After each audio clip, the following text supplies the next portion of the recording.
The camp once stood here. The buildings familiar to Little were bulldozed long ago. Gone is a whitewashed church. Gone is the bell tower and the rows of dormitories. Gone also are the watchtowers with arrow-slit windows and conical tops, like Chinese peasants' hats. The Japanese called it a civilian assembly center, a euphemism offering the flimsiest camouflage to the harsh truth. A United Nations of men, women, and children were prisoners alongside Little, rather than comfy guests of Emperor Hirohito. There were Americans and Australians, South Americans and South Africans, Russians and Greeks, Dutch and Belgians and British, Scandinavians and Swiss and Filipinos.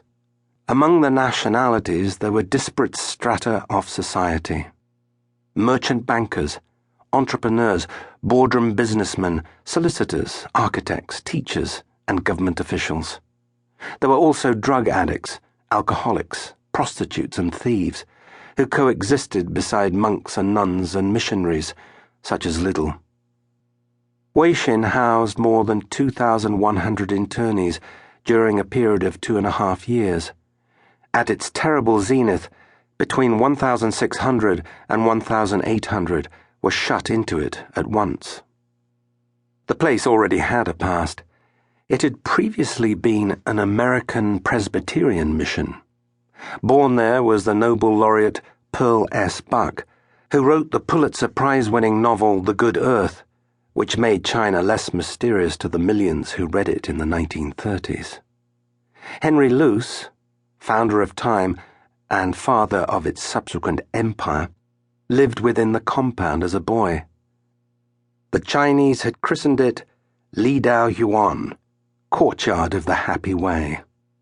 The Japanese left the phrase chiseled across the lintel of the grand entrance, as though mocking those forced to pass beneath it. Awaiting them to deter disobedience or escape were armed guards, some with German shepherd dogs on chain leads, and an electric fence. A trench, dug 6 feet deep, came next.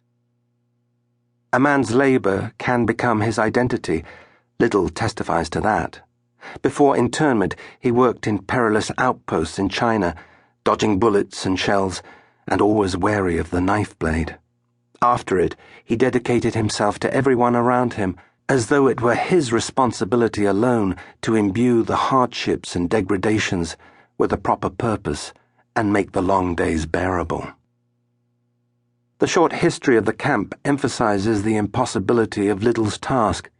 In the beginning, the camp was filthy and unsanitary, the pathways strewn with debris, and the living quarters squalid. The claustrophobic conditions brought predictable consequences.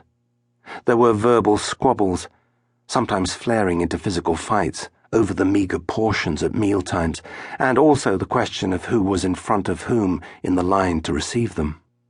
There were disagreements, also frequently violent, over privacy and personal habits and hygiene, as well as perceived idleness, selfishness, and pilfering. Little was different. He overlooked the imperfections of character that beset even the best of us, doing so with a gentlemanly charm.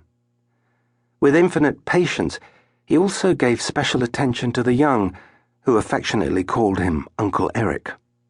He played chess with them. He built model boats for them. He fizzed with ideas, also arranging entertainments and sport, particularly softball and baseball, which were staged on a miniature diamond bear of grass.